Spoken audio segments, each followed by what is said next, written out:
Now the time has come for us to be awakened. All these problems of fundamentalism, which have not only troubled you, there are fundamentalism everywhere, the whole world. Nobody has business to kill anyone, but it is happening. The reason is, it's gone into their heads that they are perfect, they have got everything. This is the worst thing that has happened in the name of God. God can never make some people available to religion and others not. These are all great saints, seers, prophets, incarnations, born on the same tree of life. Only people pluck those flowers and they are fighting with these dead flowers. Everybody is in danger. Everybody. Now these Shias who are in Iraq are in danger. They are hounded at by this Saddam Hussein for no reason. Kurds are in another trouble. It is impossible to understand that they never see that they are doing such horrible things in the name of God. So awakening is needed. Unless and until you are awakened, you will never understand it. Sahaja Yoga is the culmination of all the religions. As Muhammad Sahib also has said, you have to be a wali. He has talked about resurrection, Qiyamah, a complete chapter is there. But they don't want to talk about it. And the Shariat that they are using is actually from the 5 angels, from the 5 books. The 3rd book of Irmaya, where in English they call it Jeremiah, where Moses was the one who talked of this Shariat, because when he came from the mountain of Tur, he found the people were absolutely getting into complete decadence conditions. Absolutely. All kinds of horrible things they were doing. Got a fright. He said, how can I tell them about these 10 commandments? They will never listen to me. They have gone beyond any redemption. So then, because they were so badly off, he made these rules of Sharia for the Jews, not for the Muslims. That time there were no Muslims. But the Muslims took all these 5 angels as a part of their religion. Out of that they picked up this. And they started using this Shariat. Shariat is not in Quran. Muhammad Sahib has not taken note of it, I think. Shariat is in this another 5 books of the Old Testament. So this was taken over so much by the Muslims because other religions are more money oriented. A Christian religion is more money oriented. They want to make money in the name of God.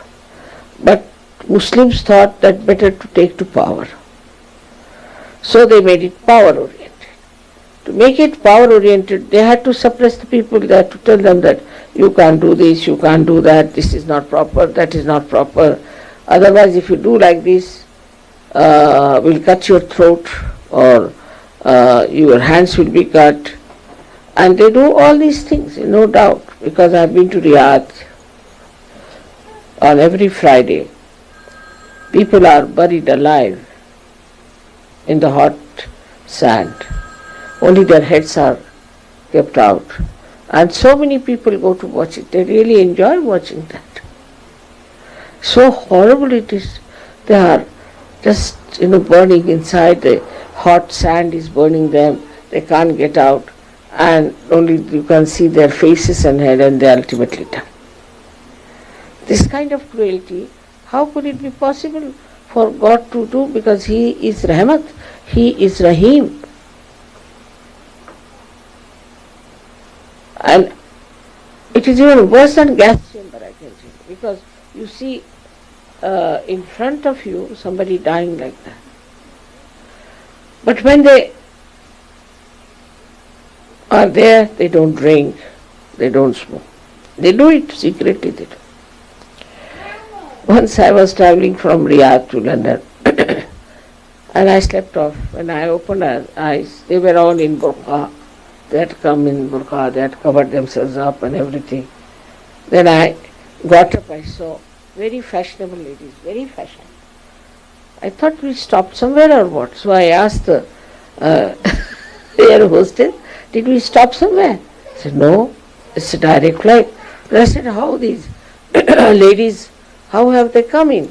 They said, they are the same. You see, they are wearing the burqa and all that. Now see, this is what they are. They're painting themselves, they're all doing everything. So this is unnatural.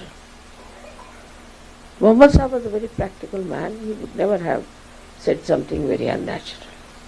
Unnatural. Of course he asked women to cover themselves up. Also one of the reasons is that the place is full of dust. Even the men cover their heads, mouth like that. So full of dust. And he respected women so much. He thought that the women should not be abused as prostitutes. So he said, whatever it is. Because there were very few men, very few. Most of the young men had died. And so many women. He said, you marry 5 times if you like, but marry. Don't have women who are like prostitutes. So to give importance to marriage, he married himself and he made others also marry. But it's not compulsory that you should marry. Under those circumstances, in Sanskrit we call it samayachar. The time, that was the time. And according to the time, these people found out things, what is to be done for that particular time. Now for example, now we have drugs. They didn't have drugs at that time. Even Muhammad Sahib time there were no smoking. He, of course, he knew about the alcohol, so he said no more alcohol. But there was no smoking, so Muslims think that if you smoke, it's all right because it's allowed.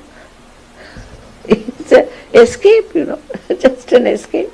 Now the drugs also, I was surprised in these Arabic countries, they are taking drugs. Young people are taking drugs.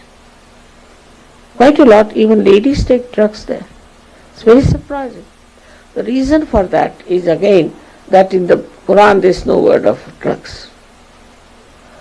Now Quran itself was not written at the time of Muhammad Sahib, as you know very well. There's a very great scholar who has written about it, that Muhammad Sahib got all these inspirations and he told people to write who were of his age group, his friends and things, very reliable people. But they couldn't write anything. So they remembered everything by heart. 40 years they didn't write. Then they were getting old, so they asked their children to learn how to write, and they told the children. So now from Muhammad Sahib to these people, which was kept in their memory, then it was given to the children. So you can imagine there is authenticity of Quran also could be little bit doubted, because maybe there are certain things that have gone wrong. I think the biggest mistake was this, that it was said that Muhammad Sahib said that I am the last prophet. He never said that. If he had said it, why should he talk about Qiyamah, about the future? If he was the last, he should have done with the Qiyamah part. Why did he keep it hanging in there? That shows he never said it. But apart from that, the word is that he was the seal. It means also stamp. Even in Arabic language, it means stamp.